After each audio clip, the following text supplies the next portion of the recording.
problem in our scenario is that Iran is attempting to achieve regional hegemonic status, which is causing instability and danger in the region. The commander's initial intent and overall objective is to create an operational approach to reach our desired end state, which is to create a safe, secure, peaceful, prosperous, and stable Middle East. Obviously, with our desired end state and Iran's being diametrically opposed, we have some tension between us and Iran. For our operational approach, the current conditions are: 1, that Iran is blocking the Strait of Hormuz and threatening disputed islands in the region. 2, that Iran is supporting Hezbollah and VEOs who are interfering with U.S. and allied efforts in the region. And 3, Iran's continued nuclear weapons development. So taking our conditions one at a time, starting with condition 1, our line of effort here is to change the current conditions to empower and utilize international governments to influence Iran to unblock the Strait of Hormuz and to remove themselves from the contested islands. Specifically, we would empower and support the Cooperation Council for Arab States of the Gulf, formerly known as the GCC. The objectives here are: 1, to identify countries that can help exert influence over Iran and other countries. 2, we would facilitate the establishment of country representation in the GCC. 3, support and secure GCC meetings in the region between key players and countries. 4, we would discuss tariffs or joint exercises in the region between key players and countries. And 5, we would facilitate the outposts of strategic military presence at key points of the Strait of Hormuz and on the disputed islands to ensure Iran is no longer a military threat in those areas. This LOE helps address the problem by utilizing key regional partners to negotiate with Iran, persuade them to remove their blockade.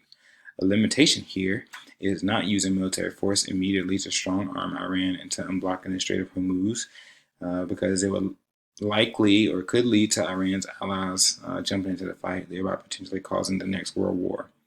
Risk here is including if we use military action immediately, not only will Iran likely retaliate with military action, but they may also receive assistance from Russia, who has been helping Iran bolster its military through training and assets.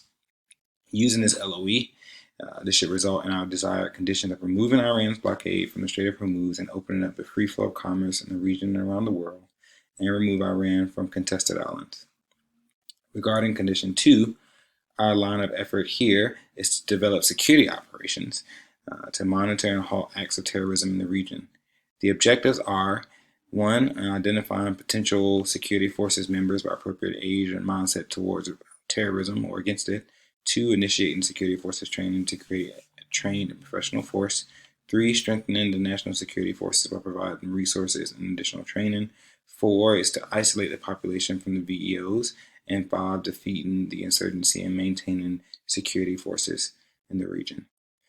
This LOE helps address the problem by supporting the fight against terrorism in the region so that less U.S. military forces are used in the region and more local forces are used.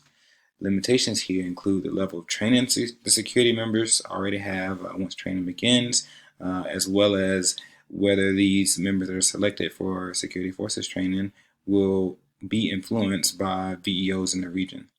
Some of the risk here is fighting terrorists who use unconventional warfare, which has been effective against the U.S. in the past. And another risk is the risk of fighting enemies who know the terrain better than we do. Using this LOE, this should result in our desired conditions of ending Iran's use of VEOs to disrupt U.S. interests in the region. Lastly, for condition 3, our line of effort is to conduct information operations against the Iranian nuclear weapons development program. The objectives for this LOE are identifying key new cities or new sites in the target regions to utilize. 2 would be to conduct interviews with the Iranian nuclear development program, speaking about the dangers of the program. 3, dropping leaflets in desolate areas in the Middle East. 4, gaining support from GCC members against Iran's nuclear weapons program. And 5, suggesting the use of higher U.S. tariffs against any country that supports Iran's nuclear program. This helps address the problem by influencing both Iranian citizens and other world players to disapprove of Iran's nuclear weapons program, which could persuade Iran to abandon its nuclear weapons program altogether.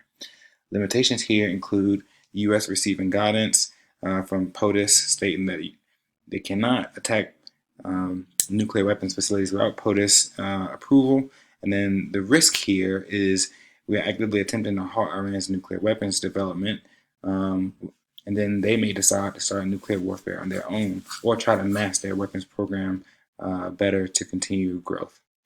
Using this LOE should result in our desired condition of denuclearizing Iran and hopefully reaching our desired end state of having a safe, secure, peaceful, prosperous, and stable Middle East.